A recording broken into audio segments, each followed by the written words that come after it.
హైదరాబాద్ లో CJP movement ని end to end మీరే లీడ్ చేశారు. ఫస్ట్ థింగ్ నేను సీజేపీ మెంబర్ కాదండి. What inspired you to start this movement? ఒక డెమోక్రాటిక్ గవర్నమెంట్ లో, డెమోక్రాటిక్ కంట్రీలో ప్రభుత్వం ఏదైతే చెప్తుందో అది మీరు వినాలి అని కూడా అనుకోకపోవడం అనేది it is the biggest shame to a democratic country. చాలా ఐకానిక్ మూమెంట్స్ ఉన్నాయి, లైక్ ఒక వ్యాన్ ని ఆపటం. కరెక్ట్.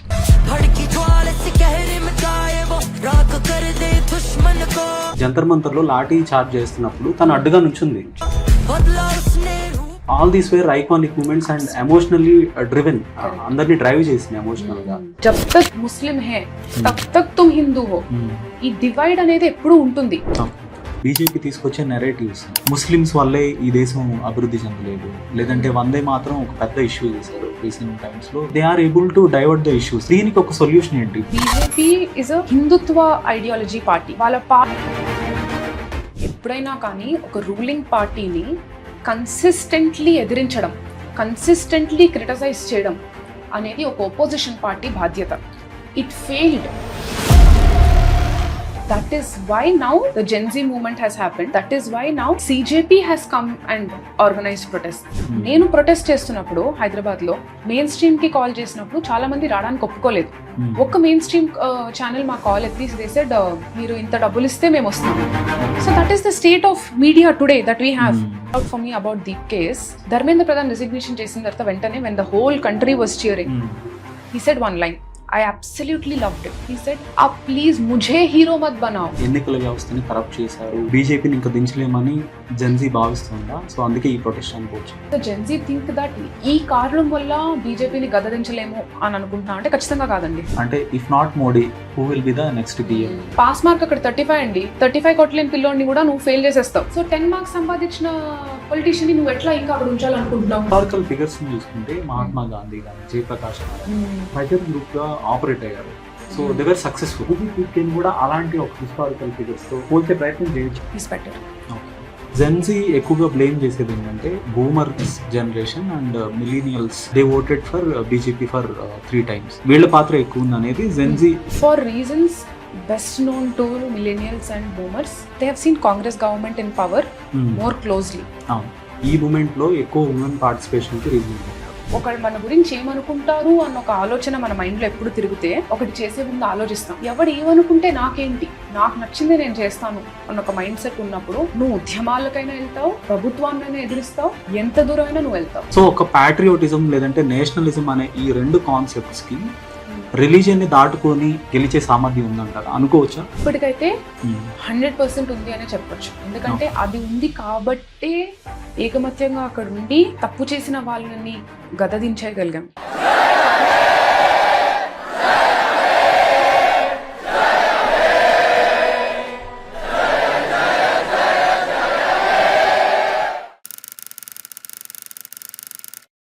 నమస్తే, వెల్కమ్ టు తెలుగు రాజ్యం. ఈరోజు మనతో పాటు ఉన్నారు జెన్జీ సిటిజన్ రవీష గారు. హైదరాబాద్లో సీజేపీ మూమెంట్ కి సంబంధించిన ప్రొటెస్ట్లు ఎండ్ టు ఎండ్ ఆవిడే ఆర్గనైజ్ చేశారు. సో ఆవిడతో మాట్లాడి మరిన్ని వివరాలు తెలుసుకుందాం. నమస్తే రవీష గారు. సో హైదరాబాద్లో సీజేపీ మూమెంట్ ని ఎండ్ టు ఎండ్ మీరే లీడ్ చేశారు. సో ఒక 1 week to 10 days వరకు మీరు ఆ ప్రొటెస్ట్లను రన్ చేశారు. సో ఇంతకుముందు మీకు స్టూడెంట్ ఆర్గనైజేషన్ లో వర్క్ చేసిన ఎక్స్పీరియన్స్ కానీ ఏదన్నా ఉందా, లేదంటే what is your background? First thing నేను సీజేపీ మెంబర్ కాదండి. అండ్ ఉద్యమాల్లో పాల్గొనున్నాను. అండ్ 1-2 సార్లు ఆర్గనైజ్ కూడా చేశాను వేరే సబ్జెక్ట్ మ్యాటర్స్ లో. ఇంత టర్న్అవుట్ రాలేదు, బహుశా అందుకనే తెలియలేదు అనుకుంటా పబ్లిక్ వ్యూకి.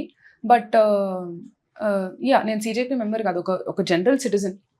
యాక్టివిస్ట్ కాదు, సీజేపీ మెంబర్ కాదు. బట్ ఎప్పుడైతే నాకు ఏదైనా ఇన్జస్టిస్ అని అనిపించిందో దాన్ని క్వశ్చన్ చేయడానికి నేను ఎప్పుడూ ఉద్యమాల్లో పాల్గొనడం కానీ నా ఒపీనియన్ షేర్ చేయడం కానీ అది ఎప్పుడు నేను చేశానండి. So what inspired you to start this movement and run this movement? So యూజువల్గా చాలా ఉద్యమాలకి మనం చూసాము అంటే దాని ఎండ్ గోల్ చాలా ఫార్ ఆఫ్ అనిపిస్తుంది. అంటే మనం దీనికి పోరాడుతున్నాము అంటే అవినీతికి అగెన్స్ట్గా పోరాడడం వేగ్ టర్మ్ అనమాట, చాలా లూజ్ ఎండెడ్ ఉంటుంది. సో ఈ ఉద్యమంకి ఏదైనా ఒక సొల్యూషన్ ఉంటుందా అనేది మనం చూసేటప్పటికీ మనకు అంత కాన్ఫిడెన్స్ రాకపోవచ్చు.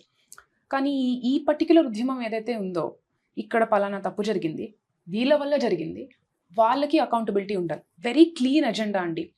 అండ్ నాకు అనిపించింది ఇలాంటి ఉద్యమంలో నేను నా వంతు ప్రయత్నం నేను చేశాను అంటే ఖచ్చితంగా మార్పు అనేది రాగలుగుతుంది. అండ్ ఇంకోటి ఏంటి అంటే ఆల్మోస్ట్ దాదాపుగా 40 రోజులు 20 రోజులు వాళ్ళు అక్కడ ఢిల్లీలో ఫాస్ట్ చేస్తున్నారు అండ్ అక్కడ కూర్చున్నారు. ప్రభుత్వం ఎలాంటి ఒక వేలో కూడా స్పందన అనేది లేదనమాట. అండ్ అది నాకు పర్సనల్గా చాలా బాధాకరంగా అనిపించింది. ఎందుకంటే ఒక డెమోక్రాటిక్ గవర్నమెంట్లో, ఒక డెమోక్రాటిక్ కంట్రీలో ప్రభుత్వం ఏవైతే చెప్తుందో అది మీరు వినాలి అని కూడా అనుకోకపోవడం అనేది it is the biggest shame to a democratic country. అది అలా అవుతున్నప్పుడు నాకేమనిపించిందంటే ఢిల్లీ నుంచే ఎందుకు ఒత్తిడి రావాలి, ఢిల్లీ నుంచే ఎందుకు రావాలి, ప్రతి ఒక్కళ్ళు మొదలు పెడితే ఆ ఒత్తిడి అనేది ఇంకా ఎక్కువగా తెలుస్తుంది. సో అలా నేను అనుకున్నాను ఇక్కడ నుంచి మనం స్టార్ట్ చేద్దాం. మనం ఇక్కడ స్టార్ట్ చేస్తే ఇంకొక స్టేట్స్ అండ్ సిటీస్లో వేరే వాళ్ళు కూడా స్టార్ట్ చేస్తారు. అలా మన గొంతు వినిపిస్తుంది. ఒక్క లెవెల్ వరకేనండి. ఏ గవర్నమెంట్ అయినా కానీ నేను వినాలని అనుకోవట్లేదు, పట్టించుకోవాలని అనుకోవట్లేదు అనేది ఒక్క లెవెల్ వరకే ఏదైనా గవర్నమెంట్ చేయగలుగుతుంది. అంతకు మించి అది చేయలేదు. సో ఆ లెవెల్ ఆఫ్ ఒత్తిడి పెడదాము అన్న ఒక ఆలోచనతోటి నేను ఇక్కడ చేశాను. రెస్పాన్స్ ఎలా వచ్చింది? పర్టికులర్ గా హైదరాబాద్ మీరు ఎక్స్పెక్ట్ చేశారా మనం స్టార్ట్ చేస్తే జాయిన్ అవుతారు జనాలు అని మీరు ఎక్స్పెక్ట్ చేశారా? మీరు ఎక్స్పెక్ట్ చేసిన దానికి తగ్గట్టుగా ప్రజల స్పందన ఉందా? నేను ఎక్స్పెక్ట్ చేశానండి. ఎందుకంటే నేను ఒక ఇండివిజువల్గా కూడా ఎండ్ ఇన్ మైండ్ తోటి ఆపరేట్ అవుతాను. నాకు ఇంతమంది ప్రొటెస్ట్లో కావాలి, ఇంతమంది వస్తేనే మన గొంతు వినపడుతుంది అన్న ఒక ఎజెండా నాకు ఉండింది. 150 మంది వస్తే పెద్దగా వినిపించకపోవచ్చు, మీడియా కవరేజ్ రాదు, పెద్దవాళ్ళు కూడా వచ్చి దీని గురించి మాట్లాడరు, అక్నాలెడ్జ్ చేయరు. సో ఆ ఎండ్ నా మైండ్లో పెట్టుకుని ఇంతమందిని నేను తీసుకురావాలి అని అనుకుని చేసిన ఒక ఉద్యమం. అనుకున్నాను, అంతమంది వచ్చారు, అంతమందిని ఆన్ గ్రౌండ్ ఎలా మేనేజ్ చేయాలి అనేది కూడా మేము బాగా ఎక్విప్డ్గానే చేసాము. So it was a peaceful protest at all times. ఎందుకంటే ప్రభుత్వానికి మనం వ్యతిరేకంగా వెళ్ళేటప్పుడు ఎక్కడ చిన్న పొరపాటు చేసినా వీళ్ళని పట్టుకుందాము అని వెయిట్ చేసే మూమెంట్లో ఆ సందు మనం ఇవ్వకూడదు. ఆ సందు మేము ఇవ్వలేదు ప్రొటెస్ట్ టైంలో. సో అనుకున్నట్లుగా అయింది, పీస్ఫుల్ ఆల్సో. ఇంకొక ఆస్పెక్ట్ ఎంటైర్ సిజేపీ మూమెంట్ కానీ ఇప్పుడు మీరు చేసిన ఉద్యమంలో కానీ సో ఉమెన్ పార్టిసిపేషన్ పర్టికులర్ గా యంగ్ గర్ల్స్ కానీ ఎక్కువ they felt this is our own thing and we have to come on to the roads అని వాళ్ళు ఫీల్ అయ్యారు. అంటే ఎప్పుడు చూడలేదు ఇలాంటి ఒక మహిళా పార్టిసిపేషన్ అనేది మనం ఇంతకు ముందు చూడలేదు. ఎందుకంటారు ఈ మూమెంట్ లో ఎక్కువ ఉమెన్ పార్టిసిపేషన్ కి రీజన్ ఏంటంటారు? రిలేటబిలిటీ అదొకటి. ఎందుకంటే ఎడ్యుకేషన్ అనేది మేబీ బహుశా మేమందరం నీట్ రాయలేదేమో. Education is something that all of us mostly experienced. Good education, bad education, అందరికీ క్వాలిటీ ఎడ్యుకేషన్ది ఒక హంగర్ అయితే ఉండింది. అది కరెంట్లీ ఇండియాలో లేదు.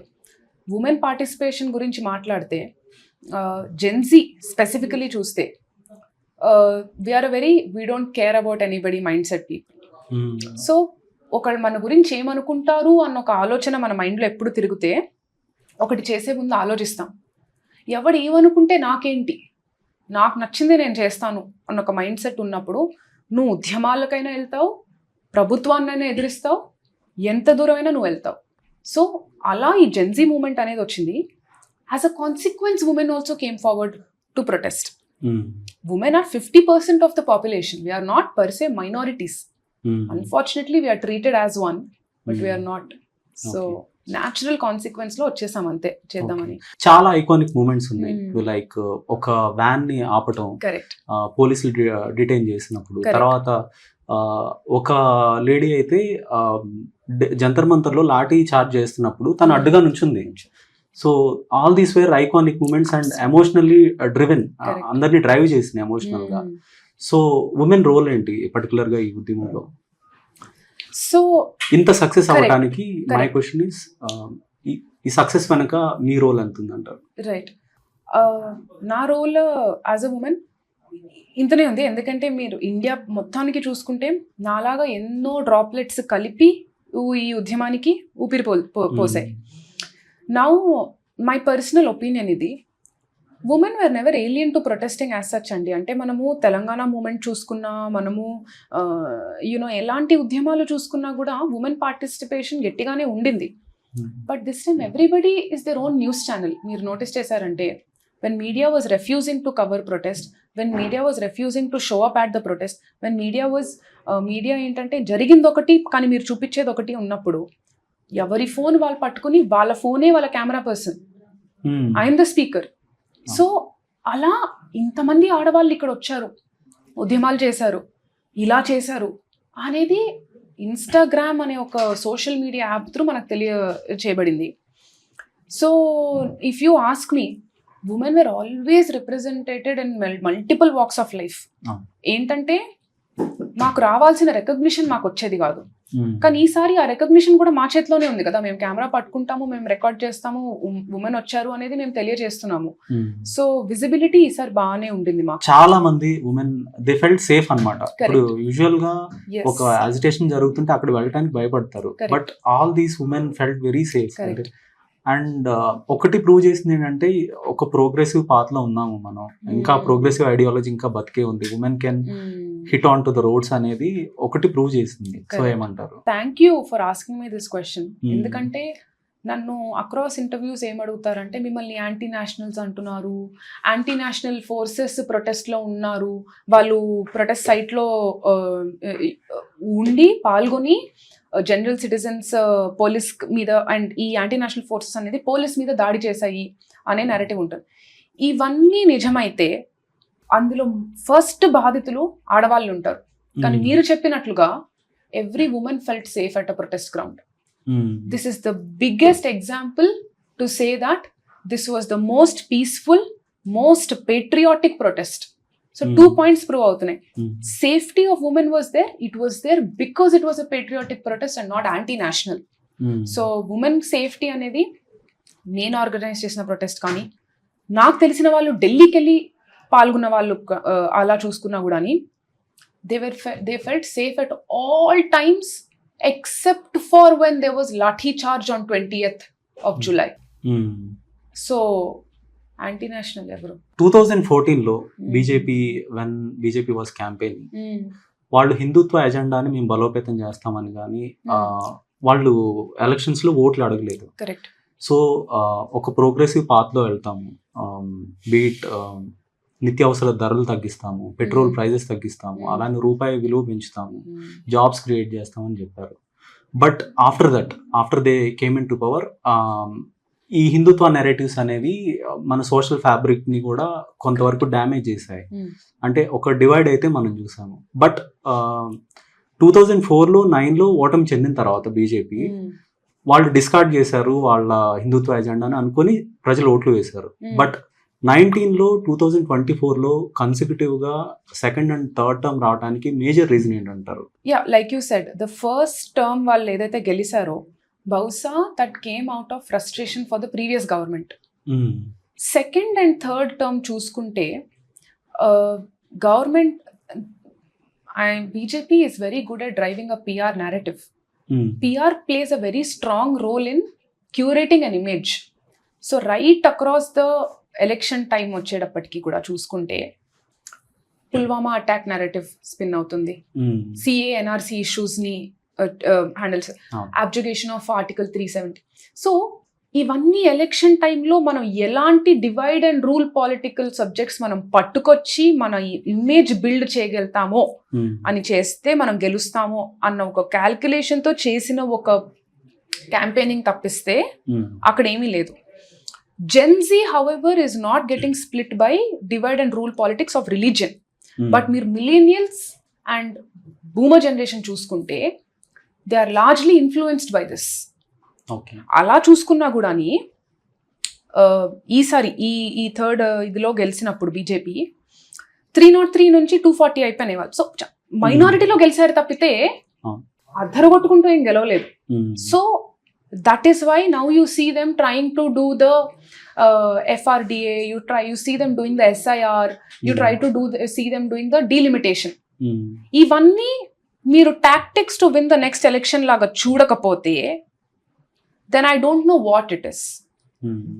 BJP government always had tactics like this, but these are extremely evident because of the dissent the government is facing now. Margin లో గెలడం ని గ్రేట్ ఇదిలో గెలవడానికి చాలా డిఫరెన్స్ ఉందండి. ఇంత divide and rule, media curbing, PR narratives, అన్ని mainstream medias పట్టుకుంటే ఎంత ఎంత how many mainstream medias are not owned by a BJP party person? మీరు అది చెప్పండి నాకు. సో ప్రభుత్వానికి అన్బయాస్డ్ న్యూస్ వస్తుందా to form an opinion?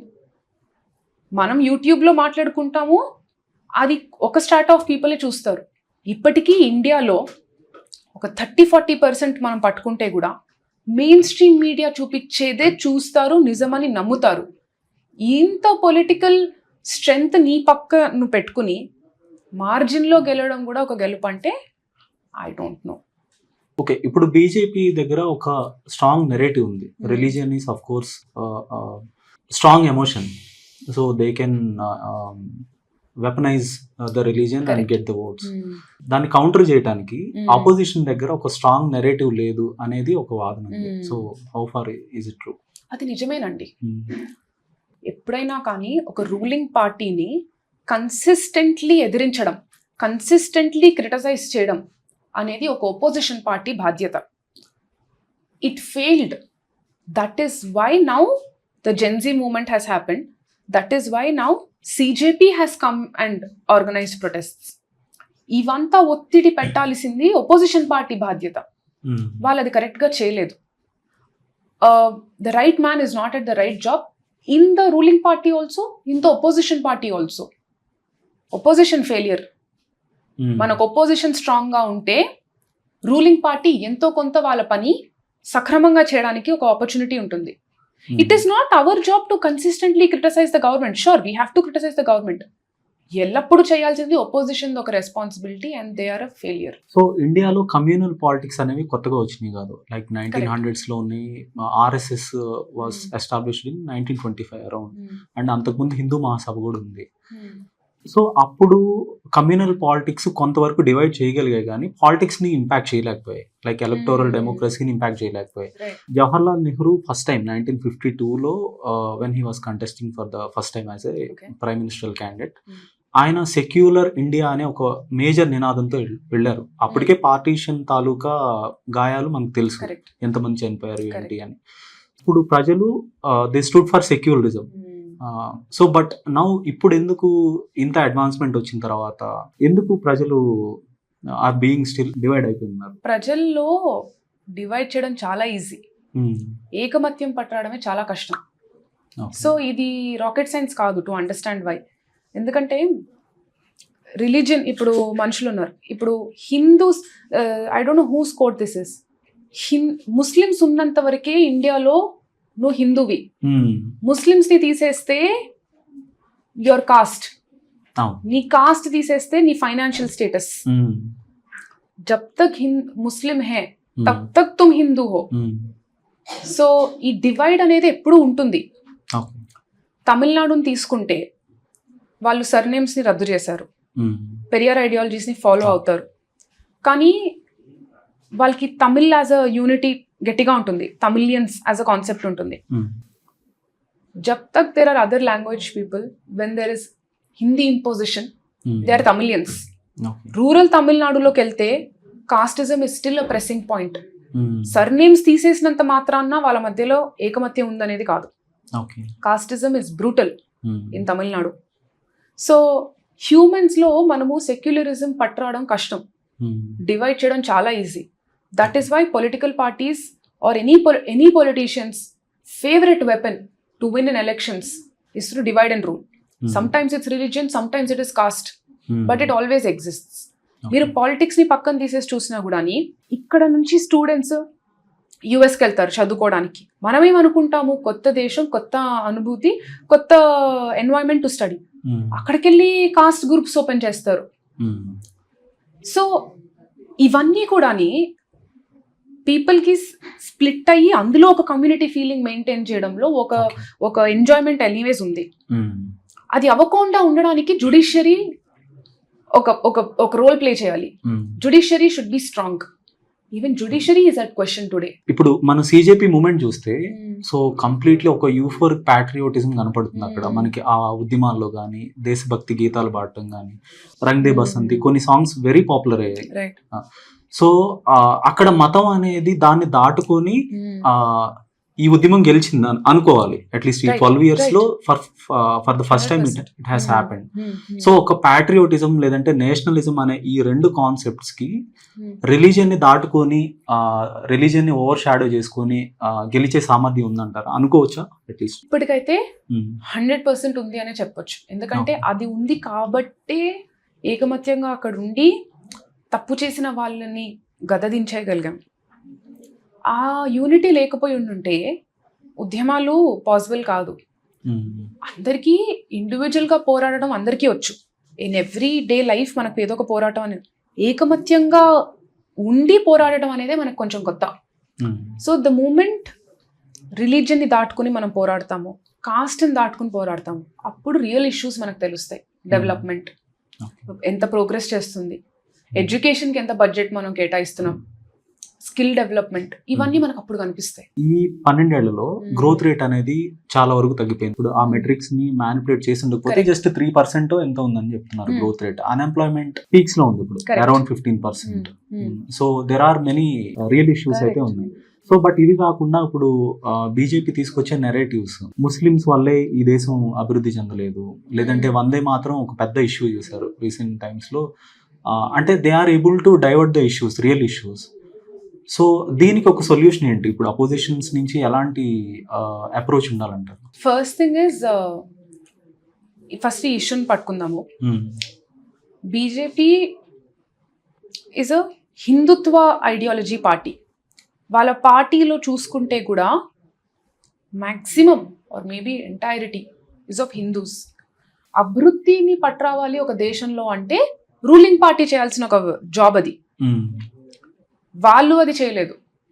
So to say that it is because of the minorities in the country which is the Muslims మనం అభివృద్ధి పొందలేదు అనేది వాళ్ళు ఎలా జస్టిఫై చేసుకుంటున్నారో నాకు అర్థం కావట్లేదు. Because their Hindutva party is the one that manifesto create చేస్తుంది, ఇవి డెలివర్ చేస్తాం, ఇది చేస్తాం అని అంటుంది. అవి ఎందుకు చేయలేదు? అవన్నీ చేశాక కూడా ఏమైనా వెనకపడి ఉంటే అప్పుడు మీరు ఇలాంటి మాటలు అంటే అర్థం పర్థం ఉంది. మీరు ఇన్ఫ్రాస్ట్రక్చర్కి బడ్జెట్ పెంచేశారు, కొన్ని ఇన్ఫ్రాస్ట్రక్చర్ సరిగ్గా ఉందా అంటే లేదు, రోడ్లు బాగాలేవు, ఏది సరిగ్గా లేదు. ఎడ్యుకేషన్కి బడ్జెట్ అనేది మీరు తక్కువ చేస్తానే వచ్చారు. 6% ఆఫ్ జీడిపి మీరు ఎడ్యుకేషన్ కేటాయించాలి. కానీ మనం ఏ పొలిటికల్ పార్టీ వచ్చినా కూడా 4.5, 4.6కి మించి మనకి బడ్జెట్స్ 2% ఉందా? Okay, I thought 4 something I thought. Yeah, so ఏ ఒక పార్టీ ఉన్నప్పుడు కూడా అలా లేదు. ఇప్పుడు మనకి రూలింగ్ పార్టీ కాంగ్రెస్ ఉంది. ఇప్పుడు మన స్టేట్ లో we're the least in education. ఇది చూసుకుంటే ఆ మెట్రిక్స్ లో 14% యావరేజ్ ఉండాలి, నేషనల్ యావరేజ్ ఉండాలి. మనం మెయింటైన్ చేసేది 6.6% మాత్రమే. సో ఏ పొలిటికల్ పార్టీ వచ్చినా కూడా యాక్చువల్ డెవలప్మెంట్ కి వాళ్ళు లేరండి ఆ సైడ్. ఎడ్యుకేషన్ కి మీరు కాంట్రిబ్యూట్ చేస్తున్నప్పుడు నెక్స్ట్ స్కిల్ డెవలప్మెంట్ కి చేయండి, జాబ్ క్రియేషన్ కి చేయండి. బికాస్ ఒక యూత్ మొత్తానికి చదువు ఉంది కానీ ఉద్యోగాలు లేవు, స్కిల్స్ లేవు అంటే ఆ ఎడ్యుకేషన్ ఏంటండి, దేనికి పనికొస్తుంది? మనకి జాబ్ క్రియేషన్ అనేది ఎంఎన్సీస్ ఇప్పుడు వస్తున్నారు కాబట్టి ఆ జాబ్స్ ఎంతో కొంత మనకు వస్తున్నాయి జాబ్స్. కానీ it is not the burden of an MNC to come and provide employment opportunities to this nation. ఎంతో కొంత గవర్నమెంట్ కూడా బాధ్యత ఉంటుంది. ఆ బాధ్యత నుంచి వీళ్ళు వెనకడుగేయడం అనేది కంప్లీట్లీ నాట్ ఫేర్. ఇప్పుడు ఇండియాలో మోస్ట్ ఆఫ్ ద డిసెంటింగ్ వాయిస్ చెప్పేది ఏంటంటే ఎలక్షన్ కమిషన్ కరప్ట్ అయిపోయింది కంప్లీట్ గా. సో ఎన్నికల వ్యవస్థ అనే దాని మీద ప్రజలు నమ్మకం కోల్పోతూ వస్తున్నారు అనేది వాళ్ళు చెప్పే వాదన. సో ఈవెన్ అపోజిషన్ పార్టీస్ కూడా దాని మీద రైజ్ చేస్తున్నారు. సో ఈ ఎన్నికల వ్యవస్థలో ఉండే లొసుగులను అయితే వాళ్ళు బయటికి తీసి అప్పటికప్పుడు చెప్తున్నారు. సో అదొక ఫౌండేషన్ వేసిందంటారా? అంటే సిజేపీ మూవ్మెంట్ కి ఒక ఫౌండేషన్ అక్కడే స్టార్ట్ అయిందా? సో జెన్జీ బిలీవ్ చేస్తుందా ఎన్నికల వ్యవస్థని కరప్ట్ చేశారు, వీ కాంట్ బీజేపీని ఇంకా దించలేమని జెన్జీ భావిస్తుందా? సో అందుకే ఈ ప్రొటెస్ట్ అనుకోవచ్చు. ఎలక్షన్ ఏ డెమోక్రాటిక్ వేలో ఎంత ఫేర్నెస్ లో అయితే జరగాలో అలా జరగటం లేదు. And election commission certainly it's working as the right arm for this kind of this thing. But does the Gen Z think that ఈ కారణం వల్ల బీజేపీని గద్దదించలేము అని అనుకుంటున్నా అంటే ఖచ్చితంగా కాదండి. ఎందుకంటే so they still believe in election 100%. Election మీద మనం you can lose hope on a person in power position. ఈ ఎలక్షన్ కమిషన్ మీద నీకు నమ్మకం పోవచ్చేమో, కాకపోతే ఎలక్షన్స్ మీద పోకూడదండి. యూత్ కి ఎలక్షన్ మీద నమ్మకం ఉండాలి, ఓటు వేయాలన్న ఒక హంగర్ ఉండాలి. ఇండియాలో చూసుకుంటే పాలిటిక్స్ గురించి అందరూ మాట్లాడతారు, ఓట్ ఎంతమంది వేస్తున్నారు అంటే అది క్వశ్చనబుల్ ఫిగర్ అనమాట. ఇఫ్ పాలిటిక్స్ యూ థింక్, ఎవరైతే అనుకుంటారో politics is not impacting me, politics is not touching my life, వాళ్ళు ఒక అపోహలో ఉన్నారు. వాళ్ళు అనుకుంటున్నారు politics is not touching my life, ఎవడెళ్ళి ఓటేస్తాడు, ఎవడొస్తే మాకేంటి అనుకునే వాళ్ళ వల్ల ఇంకా పెద్ద డేంజర్ ఉంది than people who really at least choose a party and vote. అలాంటి ఏ పొలిటికల్ మైండ్ సెట్ ఉంటే దేశం ఎక్కడికి వెళ్ళదు. Election commission is being biased అంటే దాంట్లో ఎటువంటి ఒక సందేహం అనేది లేదు. In a democratic country like ours where election has to happen in the most justified way. ఇప్పుడు ఎస్ఐఆర్ పట్టుకొచ్చారు. ఎస్ఐఆర్ దేనికి ఇప్పుడు ఏంటి, ఇప్పుడు డిసీజ్డ్ పీపుల్ కానీ, డూప్లికేట్ ఓట్స్ కానీ, ఫారెన్ ఇండివిజువల్స్, ఇవన్నీ డూప్లికేట్స్ ఇవన్నీ ఉండకూడదు, అందుకనే మేము ఎస్ఐఆర్ పట్టుకొస్తున్నాము అని పట్టుకొచ్చారు. Intent is not wrong, but దీన్ని ఏ వేలో అయితే వీళ్ళు ప్రొసీడ్ అయిపోయి చేసేస్తున్నారో that is wrong. And why is the election commission giving a support for it? So ఇవన్నీ క్వశ్చనబుల్ స్టాన్సెస్ ఏనండి. సో ఇంతకు ముందు ఈసీని ఎన్నుకునే క్రమంలో, సిఈసిని ఎన్నుకునే క్రమంలో ముగ్గురు ఓటేయాల్సి వచ్చేది. ఒకటి సిజేఐ ఆఫ్ ఇండియా, తర్వాత prime minister, opposition leader. But ఇప్పుడు అపోజిషన్ లీడర్ని సిజేఐని తొలగించేసి ఒక యూనియన్ మినిస్టర్ని అయితే పెట్టారు ఆ టీంలో. సో ఇలాంటి ఒక మ్యానిపులేషన్ అయితే జరుగుతుంది ఇప్పుడు. సో ఎన్నికల వ్యవస్థలో రిఫార్మ్స్ రావాలంటారా? ఈ కరెంట్ గవర్నమెంట్ మోడస్ ఆపరాండి ఏదైతే ఉందో, వీళ్ళు ఏదైనా వాళ్ళకు అనుకూలంగా చేయాలి అనుకునే ముందు ఒక చట్టాన్ని మార్చి అది లీగలైజ్ చేసేసి then they get into doing it. So that లా స్టాండ్ పాయింట్ ఆఫ్ వ్యూలో చూసుకుంటే వీళ్ళు ఏం తప్పు చేశారు, ఏం తప్పు చేయలేదే అనే బయటకు వస్తుంది. This has been BJP style of working for many years. PM కేర్ ఫండ్స్ వచ్చాయి, ఆర్టీఐ రేస్ చేయకూడదంట దానికి. Why you can't raise RTI for that? So వీళ్ళు ఏదైనా ఒకటి చేసే ముందు లా మార్చేస్తారు. మమ్మల్ని యాంటీ నేషనల్స్ అని పిలుస్తారు, they want to silence us. It is undemocratic to silence us by itself. So UAPA act అది పట్టుకొచ్చారు. సో వీళ్ళు ఏదైనా చేసే ముందు లాలో ఒక మార్పు పట్టుకొచ్చి వాళ్ళకు అనుకూలంగా పెట్టుకుని తర్వాత మేమేమి ఇల్లీగల్ చేయలేదు. ఎలక్టోరల్ బాండ్స్ అదేంటండి? ఎలక్టోరల్ బాండ్స్ ఏంటండి? You are getting free. So ఉద్యమాలు చేసే వాళ్ళకి ఫారెన్ ఫండింగ్ ఎక్కడి నుంచి వస్తుంది అని క్వశ్చన్ చేస్తున్నారు, కానీ మీకు ఎలక్టోరల్ బాండ్స్ మీరు ఎలా లీగలైజ్ చేస్తున్నారు? జెన్జీ ఎక్కువగా బ్లేమ్ చేసేది ఏంటంటే boomers generation and millennials, they voted for BJP for 3 times. ఇప్పుడు ఈ వీళ్ళ గెలుపులో వీళ్ళ పాత్ర ఎక్కువ ఉంది అనేది జెన్జీ రీసెంట్ గా నేను కొంత ఇంటర్నెట్ లో చూస్తుంటే, సోషల్ మీడియాలో. సో ఎంతవరకు నిజం అంటారు ఇందులో? సో ఈ జనరేషనల్ డివైడ్ ఉందంటారా? నిజంగా ఉందండి, ఉంది. నేను ఇప్పుడు ఇంటర్వ్యూ స్టార్టింగ్ లో కూడా ఆ పాయింట్ నేను ఫ్లాగ్ చేశాను. For reasons best known to millennials and boomers, they have seen Congress government in power more closely. ఆ కాంగ్రెస్ గవర్నమెంట్ తో వచ్చిన ఒక చిరాకు, incumbency. So anti incumbency through బీజేపీకి ఓట్ వేయడం అనేది జరిగింది. బహుశా ఇప్పుడు మాకు కూడా anti incumbency we're experiencing it for the BJP government. So next ఇంక బెస్ట్ పర్సన్ కి ఓట్ వేస్తాం. But my only point is, Congress రాని ప్రభుత్వంలో, బీజేపీ రాని, ఆమ్ ఆద్మీ పార్టీ నేషనల్ లెవెల్లో రాని, వాట్ ఎవర్, మన స్టాండ్స్ ఎప్పుడు క్లియర్ ఉండాలి. ఏ గవర్నమెంట్ అయినా పవర్లోకి వస్తే ఆ గవర్నమెంట్ ని మనం నిలదీయాలి. Don't have a favourite in a political party. So if we understand, జెన్జీకి ఈ లాజిక్ అర్థమవుతే we will be a better off generation than the millennials and the previous generation. అప్పుడున్న అవగాహనకి వాళ్ళు బీజేపీ బెటర్ ఏమో అని వేశారు. I hope that changes. But even if it does not, now is Gen Z's time to vote, to choose better. and to always question whoever is in power. Leftist intellectuals చూస్తే they use to be very pessimistic about BJP government ఇంకా ఇంకెప్పటికీ వాళ్ళే ఉండే అవకాశం ఉంది. So institutions అన్నిటినీ వాళ్ళు corrupt చేశారు, collapse అయిపోయాయని ఒక పెసిమిజంతో ఉండేవాళ్ళు. బట్ సిజేపీ మూమెంట్ ఆ ఒక పర్సెప్షన్ ని మార్చేసింది ఈవెన్ లెఫ్టిస్ట్ ఇంటెలెక్చువల్స్ ను కూడా. అప్పుడు అరుంధతి రాయ్ ఆవిడ కూడా దీన్ని కోట్ చేశారు, మోడీస్ ఆర్ ఆఫ్ ఇన్విన్సిబిలిటీని బ్రేక్ చేశారు సిజేపీ మూమెంట్ అనేది. సో జెన్జీకి ఇలాంటి ఒక తెగువ కానీ ఎలా వచ్చిందంటారు? చెప్తానండి. సో యూజువల్గా నాకు ఒక జర్నలిస్ట్ ఒక కాన్వర్జేషన్లో ఏం చెప్పారంటే, అన్నా హజారే టైం అప్పుడు కూడా ఉద్యమాలు జరిగాయి, కానీ ఇంత ఎగబడి ఇంత దేశం వ్యాప్తంగా ఇంత పెద్దగా అయితే జరగలేదు. ఇప్పుడు ప్రతి ఒక్కళ్ళు చాలా ఎగేసుకుంటూ వస్తున్నారు against this thing. So my answer to that was freedom of speech was still lot better during the Anna Hazare movement time. Freedom for press also existed. కానీ ఇప్పుడు చూసుకుంటే freedom of press is question, freedom of speech is question. అలాంటప్పుడు మా decent కూడా louder అయి ఉంటుంది కదా. మీరు వినాలి అని వీఆర్ నాట్ కేరింగ్ టు, మీరు వినాలని నాట్ వాంటింగ్ టు లిసన్. మీకు వినపడేంత వరకు మేము అరుస్తాం.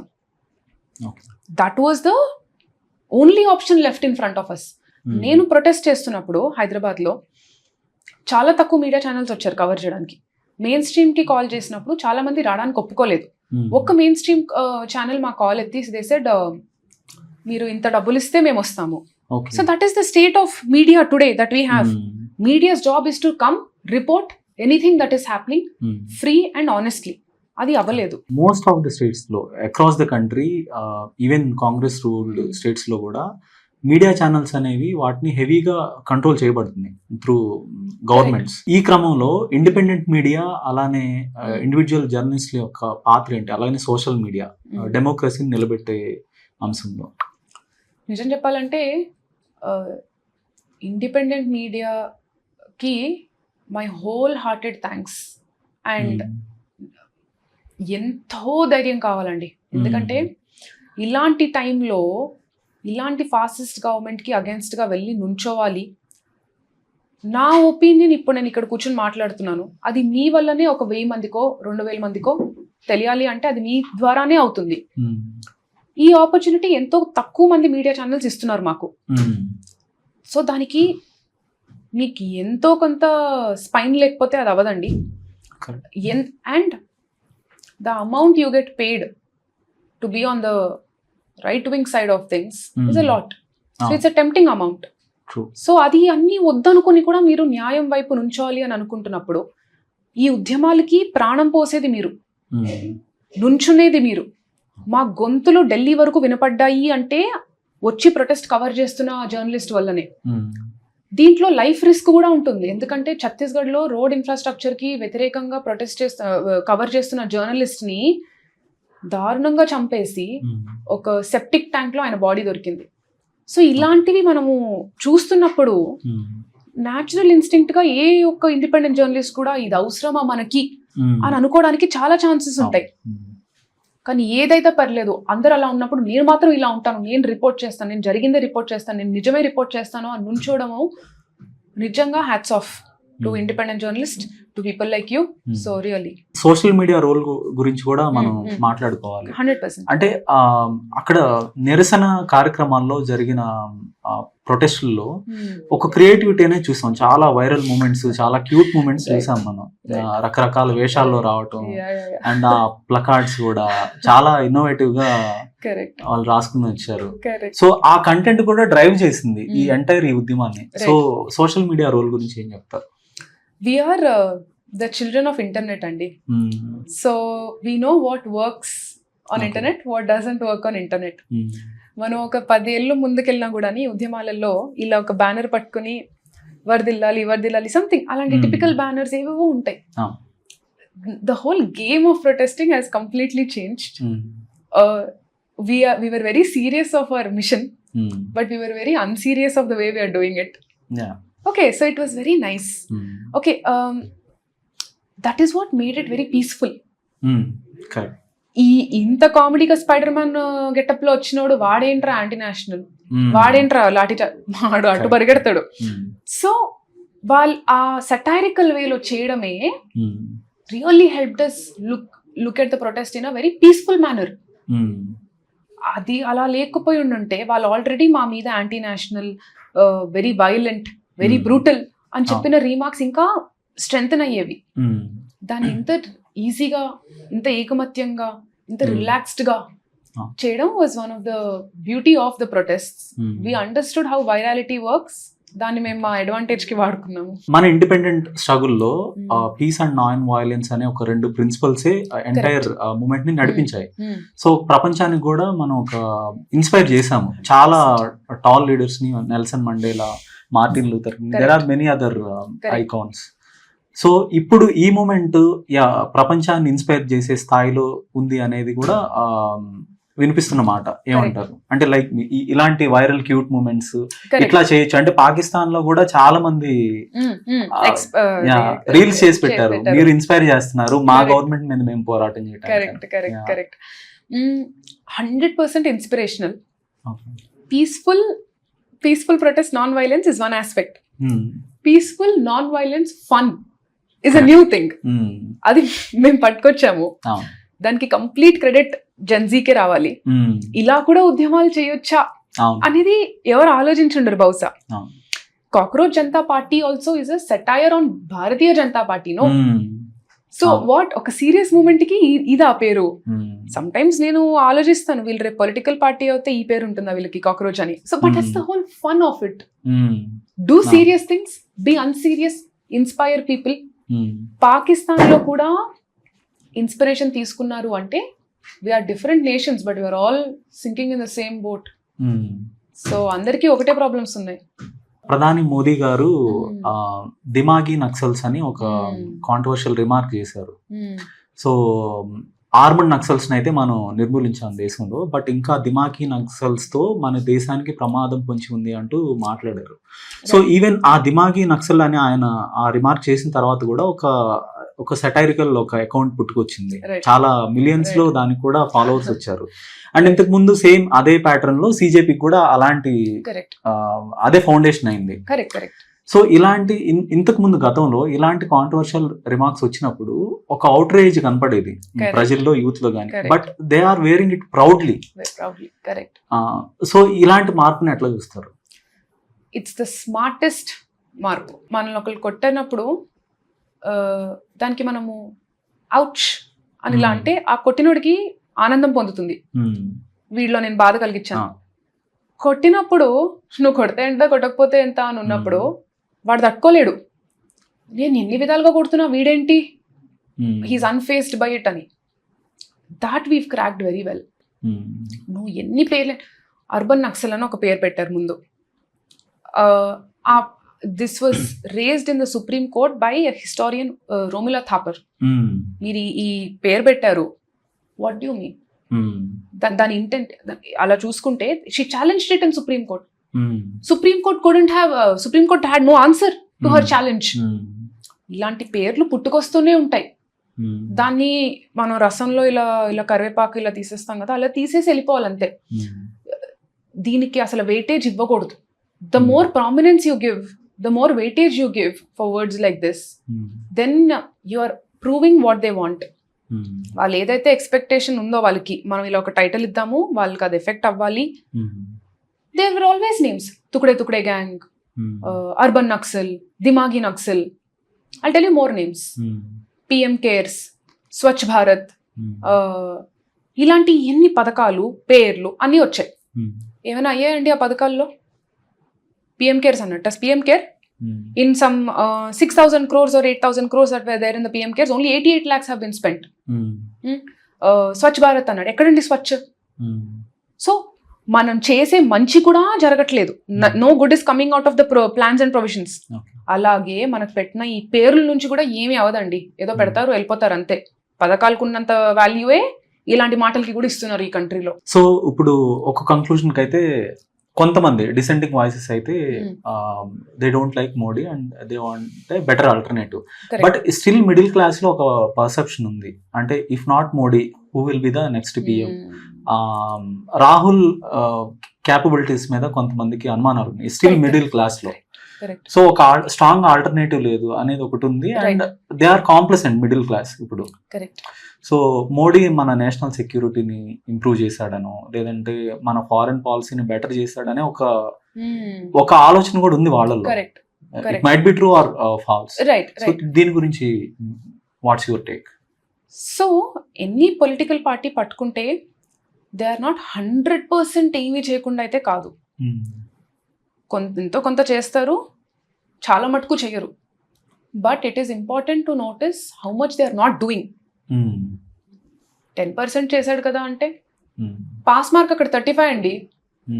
35 కొట్టలేని పిల్లోడిని కూడా నువ్వు ఫెయిల్ చేసేస్తావు. సో 10 మార్క్స్ సంపాదించిన పొలిటీషియన్ని నువ్వు ఎట్లా ఇంకా అక్కడ ఉంచాలనుకుంటున్నావు? So now coming back to Rahul Gandhi. See, if you ask me, he is not a strong opposition and he has proved it in the current times. ఆయన స్ట్రాంగ్ ఒపోజిషన్ అయ్యి ఉంటే మనకి కాక్రోచ్ జనతా పార్టీ అవసరమే ఉండేది కాదు. సో ఆయన కేపబిలిటీస్ ఏంటి అనేది దీని ద్వారా మనం కొంచెం చూసుకోవచ్చు. It's reflection of his capabilities and it is a sad state of things. మనకి ఎప్పుడైతే 2A పార్టీస్ ఇలా కొట్టుకుంటా ఉన్నప్పటికీ this is the state of things. వీడికంటే వీడు 2% బెటర్ కదా అని చెప్పి అటువైపు వెళ్ళిపోతాం. That is why when more parties are trying to contest nationally, they should have BRS tried to contest nationally, Aam Aadmi Party tried, and then we know what happened to them. See, I will not get into details of what went down there and what were the cases. Avanni kaadandi. They were not given a chance to contest nationally. When, which means ఇద్దరు పార్టీసే ఉన్నారు, ఒక party brutally week ఉంది, so automatically ఇంకొక party strong గానే కళ్ళకు కనబడుతుంది. It doesn't mean the party is strong. ఇప్పుడు cut offs ఉంటాయి. If nobody clears the cut off తక్కువ చేస్తాం మనం, అంతేకాని ఎవరికి సీట్ ఇవ్వమని చెప్పం. Same logic is being applied by the public here also. Rahul Gandhi 5, Modi 10, చలో Modi pass. But the cutoff is 35. You are not seeing that. So Rahul Gandhi not a better alternative అనేది ఒక పర్సెప్షన్ ఉందని మీరు కూడా చెప్తున్నారు. సో ఇప్పుడు అలానే ఒక థర్డ్ ఆల్టర్నేటివ్ వచ్చింది, బీట్ ఆమ్ ఆద్మీ పార్టీ కానీ అదర్ పార్టీస్. ఒక ఆల్టర్నేటివ్ గా 2 పార్టీలకు ఆల్టర్నేటివ్ గా ఎమర్జ్ అయినాయి. But they did more damage to India అనేది ఒక పర్సెప్షన్ కూడా ఉంది. అంటే ఆ ఓట్లు చీల్చేశారు, ఇంకొక ఆల్టర్నేటివ్ రాకుండా మోడీ కంటిన్యూ అయ్యేలాగా వాళ్ళు ఒక బీ టీమ్ లాగా అయ్యారు అనేది ఒక ఒపీనియన్ ఉంది. ఇప్పుడు సిజేపీ కూడా అలాంటి ఒక పాత్ లో ఉందా, ఏమంటారు? So that is why Abhijit Dipke ఆయన ఏమన్నారంటే, నేను ఇప్పుడు కంటెస్ట్ చేసినా కూడా నేను గెలవలేను, మహా అయితే ఓట్ స్ప్లిట్ అవుతుంది. నేను కంటెస్ట్ చేసినా కూడా ఓట్ చోరీ ఇవన్నీ ఉన్నాయి, నేను ఎట్లా గెలుస్తా, నాకు గెలిచే అవకాశం తక్కువగానే కనిపిస్తుంది. So having said that, right now Cockroach Janata Party is clear that they want to operate as a pressure group. వాళ్ళు పాలిటిక్స్ లో దిగితే ఆ ఓట్స్ చీల్చుకోవడం తప్పితే అక్కడ ఏం లేదు, మళ్ళీ తిరిగి బీజేపీ వస్తుంది పవర్ లోకి. So they right now very clear on their agenda. కానీ దిశ మారలేదు అని అయితే మనం చెప్పలేం, అది ఎప్పుడైనా మారొచ్చు. And if they do want to contest, I'm open to giving them a chance with my vote and I'm very clear about that. మనకి లా చెప్తుంది కదా, until proven guilty please treat the person as an innocent. When you're willing to give guilty people so many chances at fighting an election, why are you scrutinizing someone who has a clean image so far?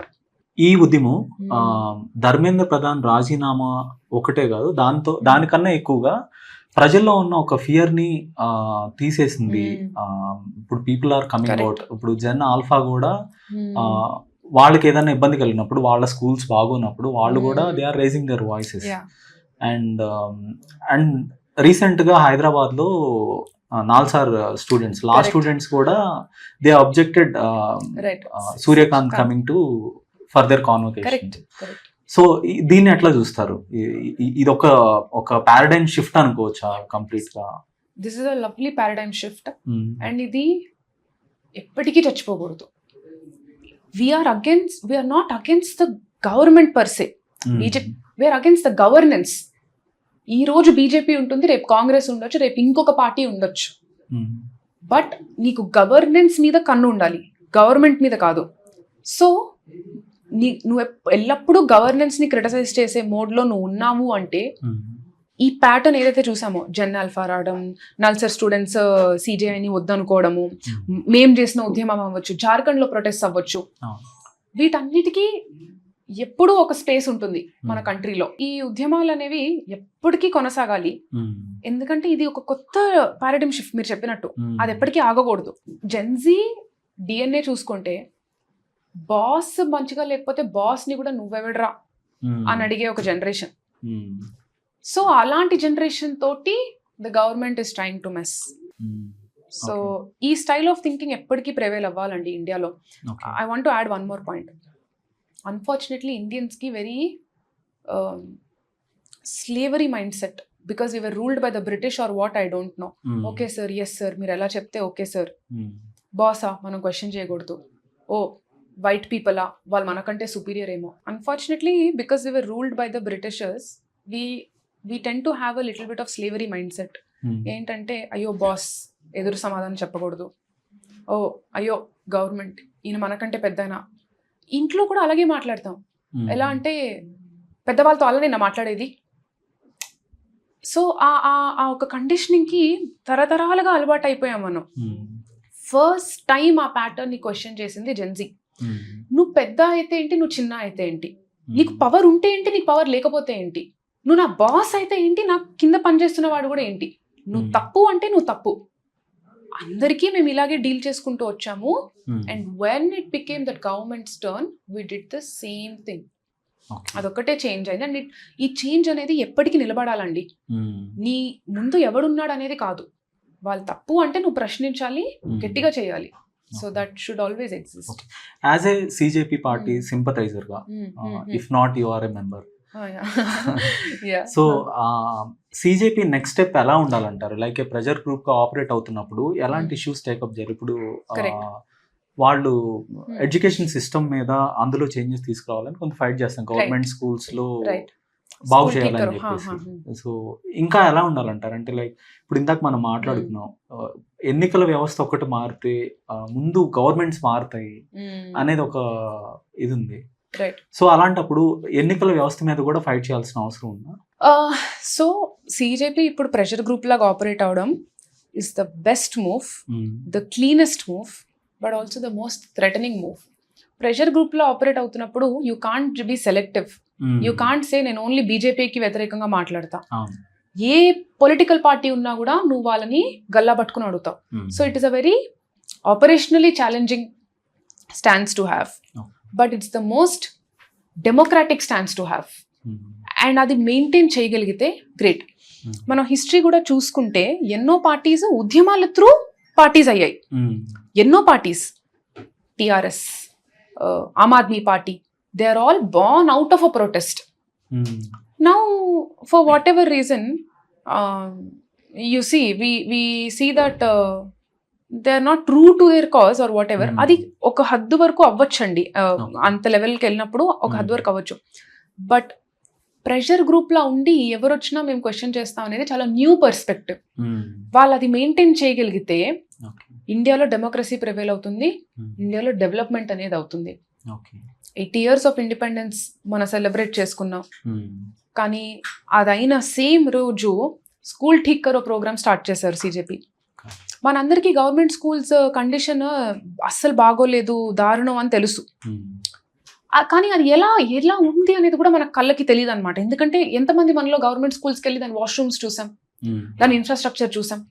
కానీ సిజేపీ మనకు చూపించింది the reality, the dirty truth of India ఇప్పుడు మనకి ఏంటనేది తెలుస్తోంది. So ఖచ్చితంగా వాళ్ళు ఇప్పుడు ఎడ్యుకేషన్ని పట్టుకున్నారు కాబట్టి maybe they are going phase wise.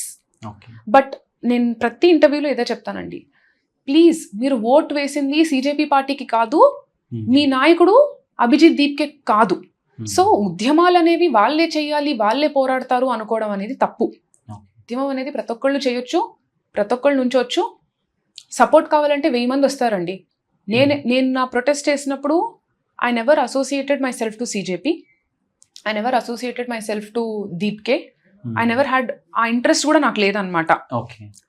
తప్పుని తప్పు అని చెప్పడానికి నాకెందుకు ఒక డెసిగ్నేషన్, నాకెందుకు ఒక పొలిటికల్ పార్టీ, నాకు నా గొంతు చాలు కదా. So I went ahead with నా వెనకాల 1000-2000 మంది వచ్చారు అంతే. That is what has happened. Even that is a significant number కదా. Oh yeah, it is yeah. Okay. And మనం హిస్టారికల్ ఫిగర్స్ చూసుకుంటే మహాత్మా గాంధీ కానీ, జయప్రకాష్ నారాయణ, జేపీ మూమెంట్ అంటారు 1970s లో వచ్చి, వాళ్ళు కూడా ఒక ప్రెషర్ గ్రూప్ గా ఆపరేట్ అయ్యారు. So they were successful.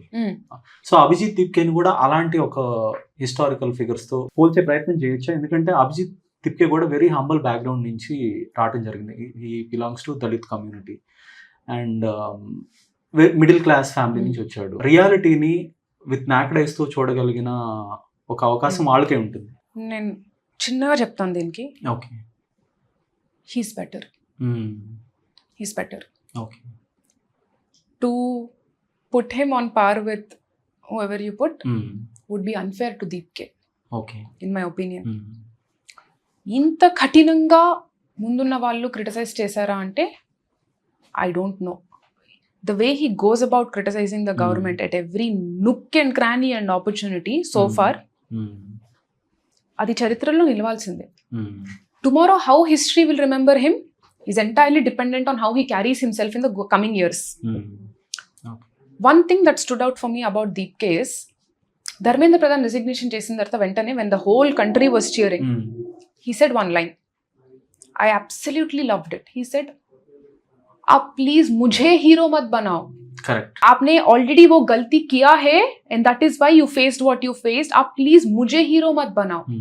If he continues, ఆయన చెప్పిన మాటకి ఆయన న్యాయం చేస్తూ అలానే ఉంటే he will outdo so many people in history. So yeah.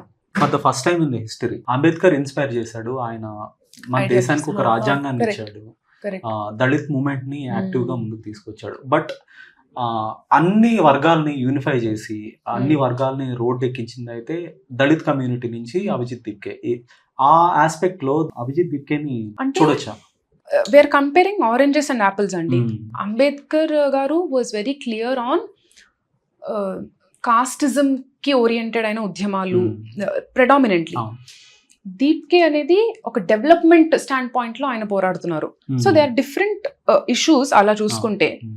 And again, now if we compare Deepke to Ambedkar like that, we are being unfair to Ambedkar. Okay. ఆయన చరిత్రనే మార్చారండి ఈ కంట్రీలో. కాస్టిజం అంబేద్కర్ టైంలో మనం తలుచుకోనంత లెవెల్లో దారుణంగా ఉండింది.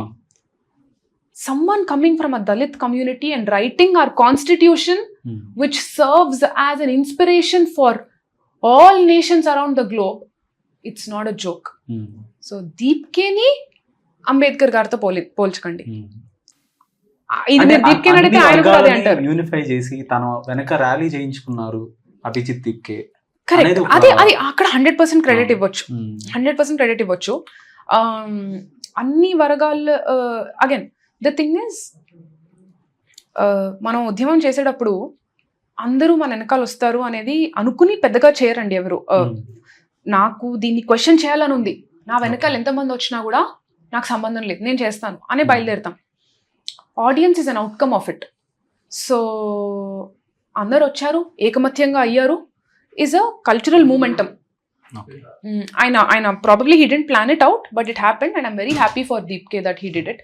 అండ్ మీరు చెప్తున్నట్టుగా ఆయన ఒక దళిత్ కుటుంబం నుంచి వచ్చి దీన్ని మాట్లాడటం ఇంకా బెనిఫిషియల్. ఎందుకంటే ఇంటర్సెక్షనాలిటీ అన్న టాపిక్ మనం స్టడీ చేస్తే ఒక అప్పర్ కాస్ట్ మ్యాన్ కంటే తక్కువ పొజిషన్లో ఉండేది upper caste women. Upper caste women కంటే తక్కువ పొజిషన్లో ఉండేది lower caste man. Lower caste man కంటే తక్కువ పొజిషన్లో ఉండేది lower caste women. Lower caste women కంటే తక్కువ పొజిషన్లో ఉండేది ఒక ట్రాన్స్జెండర్ పర్సన్. ట్రాన్స్జెండర్ పర్సన్ కంటే తక్కువ స్థాయిలో ఉండేది lower caste transgender person. So మనము బ్లాక్ అండ్ వైట్ లో చూడకూడదండి, థింగ్స్ గ్రేలో చూడాలి.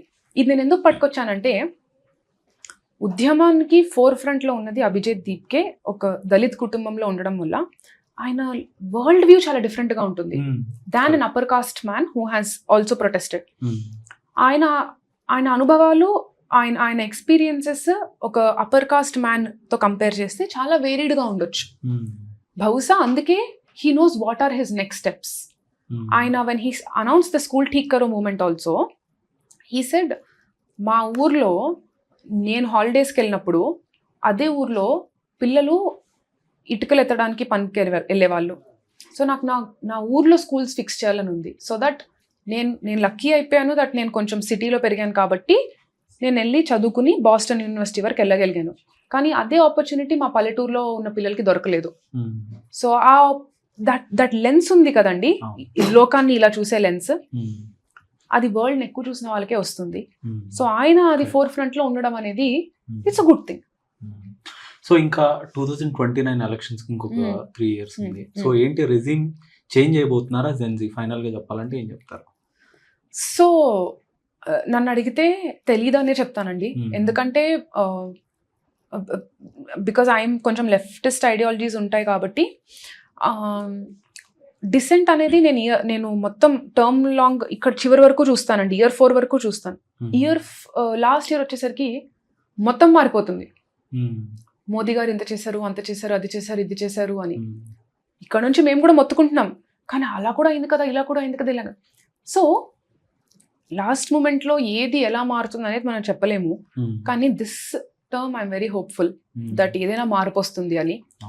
సి అగైన్ మళ్ళీ బీజేపీయే పవర్లోకి వచ్చింది అనుకోండి, మనం దానికి వ్యతిరేకంగా ఏమనలేము. ఎందుకంటే ఒక డెమోక్రాటిక్ కంట్రీలో పబ్లిక్ ఆయన లీడర్లా ఎంచుకున్నారు. బట్ అకౌంటబిలిటీ అనేది మెయింటైన్ అవుతుంది. మళ్ళీ ముందు చేసిన ఆటే మళ్ళీ ఆడతాము అంటే ఈసారి చెల్లదు అని వాళ్ళు అర్థం చేసుకోవాలి. So even BJP, no BJP, we have mastered how to hold people accountable. We've done it in Jharkhand, we've done it with Dharmendra Pradhan resignation. We will continue to do it. Schools మారుతున్నాయి, జెన్ ఆల్ఫా ప్రొటెస్ట్ చేస్తుంది. మీరు చెప్పినట్టుగా నల్సర్లో కూడా సీజేఎన్ రాన్. ఇంత పెద్దవాళ్ళు వస్తున్నప్పుడు మామూలుగా you bow down and say come, but నుంచుని మీరొద్దు అని చెప్పడం, ఆ డిసెంట్ ఎక్స్ప్రెస్ చేయడం has happen first time. So I think for the first time also we might see change for good, no matter who the politician are a political party is. Hello, Telugu Rajyam channel చూస్తున్నారా? సామాజిక రాజకీయ జీవన చిత్రణే తెలుగు రాజ్యం. అతిశయోక్తులు అసత్యాలు ఉండవు. రాజకీయ కోణం కాదు, ప్రజా కోణమే కొలబద్ద. తెలుగు రాజ్యం వీక్షణ మీ ఉత్తమ అభిరుచికి నిదర్శనం.